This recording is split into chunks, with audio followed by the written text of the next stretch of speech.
जब आप अपना करियर शुरू करते हैं तो आपको नहीं मालूम होता है कि आप किस ओर जाएंगे, कहाँ तक पहुँचेंगे, क्या आप क्या कुछ अचीव कर पाएंगे ज़िंदगी में। और एक्टर की ज़िंदगी तो ख़ास तौर से बड़ी अनसर्टन होती है।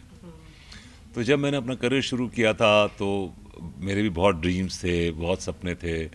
और मुझे इनिशियली फिल्में मिली हैं एज हीरोज़, मैंने कुछ 7-8 फिल्में की हैं एज हीरोज़। फिर उसके बाद देयर वाज अ लल टाइम, काम मिलना बंद हो गया। और उसके बाद फिर मैंने नेगेटिव रोल्स करने शुरू किए फिल्मों में, फिर कैमियो रोल्स करने शुरू किए, फिर कैरेक्टर रोल्स करने शुरू किए। लेकिन इवेंचुअली जब मुझे लगा कि यार सिनेमा में उस तरह के रोल्स नहीं मिल रहे थे मुझे जिस तरह मैं चाहता था, तो मैंने स्विच किया टेलीविज़न की तरफ।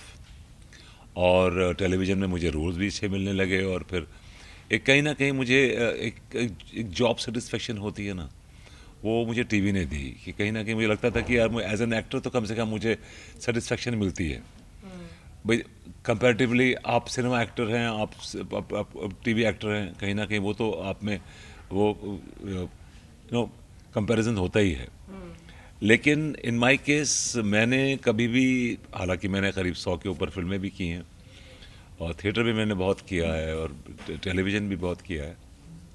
लेकिन मैंने होता ना कि टेलीविज़न में एक एटीट्यूड रखते हैं कि नहीं यार चलता है टेलीविज़न, लेकिन मैंने उस एटीट्यूड से नहीं किया। मैंने हमेशा यही सोच के किया कि eventually God has given is this opportunity, make the most of it.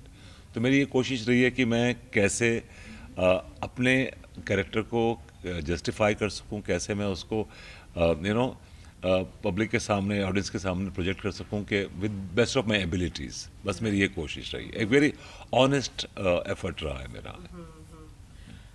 एक एक्टर का जो किरदार निभाना है वही उसके जिंदगी का हिस्सा होता है या वही उसके पार्ट होता है जॉब यस। का। लेकिन एज यू सेड मैंने नेगेटिव रोल्स किए, फिर कॉमेडी में जी। आना या फिर किसी भी, आपके लिए किस तरीके से मतलब कितना आसान या कितना डिफिकल्ट रहा ये तो नहीं पूछूंगी, लेकिन आपके लिए ये स्विच कैसा रहा, विच स्विच यू टॉकिंग अबाउट? ये किरदार का जो स्विच है वो, मतलब डिफरेंट जैसे डिफरेंट हाँ कैरेक्टर्स। डिफरेंट डिफरेंट कैरेक्टर्स का। Every time there's a new character they write, they conceive and they talk to me, I get excited because उसमें कुछ नया करने को होता है, एक नई पॉसिबिलिटीज़ होती हैं।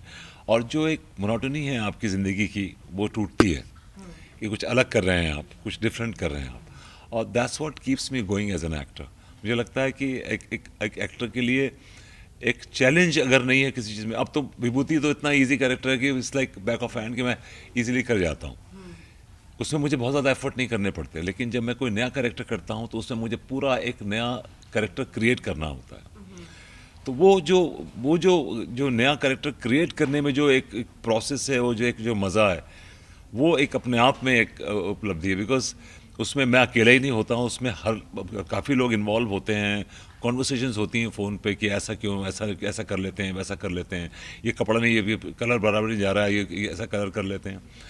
So every time there's a different conversation which fascinates me as an actor. कि मुझे लगता है कि I feel important. All of a sudden, एक आप कैरेक्टर कर रहे हैं जो रेगुलर कैरेक्टर कर रहे हैं, लेकिन आप all of a sudden आप नया कैरेक्टर करते हैं and the focus is on you. The total focus is on you and I enjoy that focus and then I feel responsible कि यार मुझे कैरेक्टर दिया है तो I should do it with best of my abilities. मेरी ये कोशिश रहती है। तो जैसे कि आज अवार्ड से जब आपको सम्मानित किया गया, जो सर्टिफिकेट दिया गया वो 300 अलग अलग जी। किरदारों के लिए दिया गया। तो मैं आपसे जानना चाहूँगी कोई ऐसा कैरेक्टर जो आपको इंस्पायर्ड कर गया हो या एक अलग सी छाप छोड़ गया हो आपके लाइफ के लिए। देखिए, मैं जो भी कैरेक्टर करता हूँ उसमें कहीं ना कहीं तो इंस्पिरेशन होती है, तभी तो वो कैरेक्टर हो पाता है। तो बेसिकली मेरी इंस्पिरेशन है कैरेक्टर्स। कैरेक्टर्स बिकॉज मैं उन कैरेक्टर्स को परफॉर्म करता हूँ और किसी कंसीव किए कैरेक्टर को परफॉर्म करता हूँ, तो मुझे इंस्पिरेशन देनी होती है उस कैरेक्टर को, उसमें मुझे अपना एक्सटेंशन करना होता है, ना कि उस कैरेक्टर से मुझे लेना होता है। लेकिन डेफिनेटली कुछ कैरेक्टर ऐसे हैं जो मेरे बड़े करीब हैं, जो मैंने बड़ा एंजॉय किया उन कैरेक्टर्स को। उसमें से एक जो सबको मतलब सबको बड़ा पसंद है, एक मैंने there was a guy called Darling कबाड़ी वाला। Is a very funny character और बड़ी अच्छी लिंगो थी उसकी और बड़ी अच्छी बॉडी लैंग्वेज थी, बड़ी अच्छी ह्यूमर भी थी उसमें। तो वो कैरेक्टर मेरे दिमाग में आता है. फिर there was a character called Deepu Mastana, वो बड़ा अच्छा इंटरेस्टिंग कैरेक्टर था. देन एक वी मैन करके था, ही वाज अ सुपरमैन. वो भाभी जी को सिर्फ उस भाभी जी को सिर्फ वो एक्साइट करने के लिए, भाभी जी को सिर्फ ल्योर करने के लिए वो ट्रॉली खड़ा होकर ऐसे हाथ करके ट्रॉली मूव कर रही है. She says my God he is flying in the air. So that those things हालांकि बहुत अननेचुरल है, लेकिन it's very important to have conviction. So comedy में एक चीज़ बड़ी अच्छी सिखाई है कॉमेडी ने, कि आप कुछ भी कर रहे हैं, अगर कन्विक्शन नहीं है तो आपकी वो खोखली लगेगी. तो कन्विक्शन होना बड़ा ज़रूरी है. तो हम कुछ भी करते हैं उसमें कन्विक्शन पहले डालते हैं, कि कन्विक्शन होनी चाहिए कि मैं उड़ रहा हूँ तो उड़ रहा हूँ, मैं वी मैन हूँ. आपको बिलीव करें ना करें, लेकिन मैं बिलीव कर रहा हूँ इस बात. सो एक ये चीज़ सिखाते हैं मुझे कैरेक्टर्स की, I have to believe in that, नहीं तो otherwise I will not be able to do it. Because this is out of the had kind of characters, कि आपने कभी ऐसे कैरेक्टर देखते नहीं होंगे कि वो आदमी सड़क पे चला जा रहा है, वो अपना सूट पहन के और सुपरमैन का सूट पहन के और ऐसे खड़ा हुआ है और वो मतलब मूव कर रहा है गली में, लोग देख के उसके बोले क्या बात. So these things are unnatural. अभी हम एक बार चांद पे पहुंच गए थे, हमने चांद पे रोमांस किया, वो वहाँ पे हवा में उड़ रहे हैं और वो सब. सो ये चीज़ें हमारी बेसिकली कोशिश रहती है कि हम ऑडियंस को कैसे हंसाएं, कैसे गुदगुदी करें उसको. तो कौन सी चीज़ अच्छी लगती है, कैसे.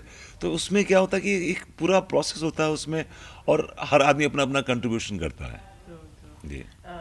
भाभी जी की बात करें तो काफ़ी सक्सेस मतलब बहुत ही सक्सेस देखी है, और काफ़ी लंबे समय से, और बहुत कम शोज ऐसे होते हैं जो इतने लंबे समय तक चलते हैं, और ये फ्रेशनेस जो आज भी है शो का वो कायम रहता है, क्योंकि भाभी जी के ऑडियंसेस जो है वो चेंज नहीं हुई. वो लॉयल ऑडियंस है.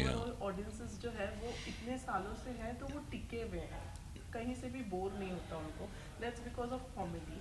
तो इस चीज़ के लिए क्या कहना चाहेंगे, क्योंकि आज जो आप लोगों को सर्टिफिकेट मिला है वो पूरी टीम को ओवरऑल दिया गया है. तो इस चीज़ के बारे में क्या कहना है? देखिए, ये जो आपने बोला ना कि आज भी ऑडियंस लगी हुई है, तो बिकॉज हमारी ये कोशिश रहती है कि कॉन्स्टेंटली एक तो फटीग को फाइट करते रहते हैं. वी फाइट द फटीग, कि कहीं ना कहीं एक चीज़ आप कर रहे हैं तो आप कहीं उसमें ऑटो पायलट पे तो नहीं आ गए कि जब आपने बस ये स्लीप वॉकिंग.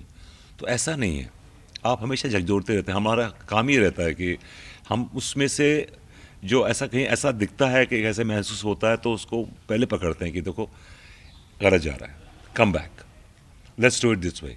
कई बार ऐसा होता है कि हम पूरे सीन कर देते हैं, देन आई रियलाइज़ कि नहीं यार, इस सीन का सुर सही नहीं है, let's do it the other way. तो पूरा सीन हम दोबारा करते हैं द अदर वे, बिकॉज कहीं ना कहीं आपको लगता है कि आपकी कन्विक्शन बड़ी इंपॉर्टेंट है, बिकॉज ऑडियंस चल रही है आपके कन्विक्शन से. अगर आपकी कन्विक्शन नहीं है उस सीन में, that means there something wrong with the scene. So definitely we try to rectify that. ये हमारी कोशिश रहती है, और सबकी. दिवाली का मौका है, दिवाली भी आने वाली है, आपको तो आपका तोहफा मिल गया. सही बात है, मुझे तो तोहफा मिल गया. दिवाली की प्लानिंग है, किस तरह से दिवाली मनाना? दिवाली ऑफ कोर्स इस बार तो डेफिनेटली दिवाली, लेकिन डेफिनेटली बहुत सेफ्टी के साथ मनाएंगे, लेकिन हम दिवाली मनाएंगे. और फॉर्चुनेटली मैं इसी साल शिफ्ट भी हूँ नए घर में, तो इस घर की थैंक यू, इस घर की नई पहली दिवाली है. और Diwali is my favourite festival. I love Diwali, I love lights and I love the fanfare. So hopefully इंशाल्लाह इस बार हमारी दिवाली अच्छी मने, हम सब अच्छी दिवाली मनाएं और सेफ दिवाली मनाएं, और पटाखे अवॉइड करें, मिठाई भी अवॉइड करें. हालांकि थोड़ी थोड़ी खा सकते हैं मिठाई.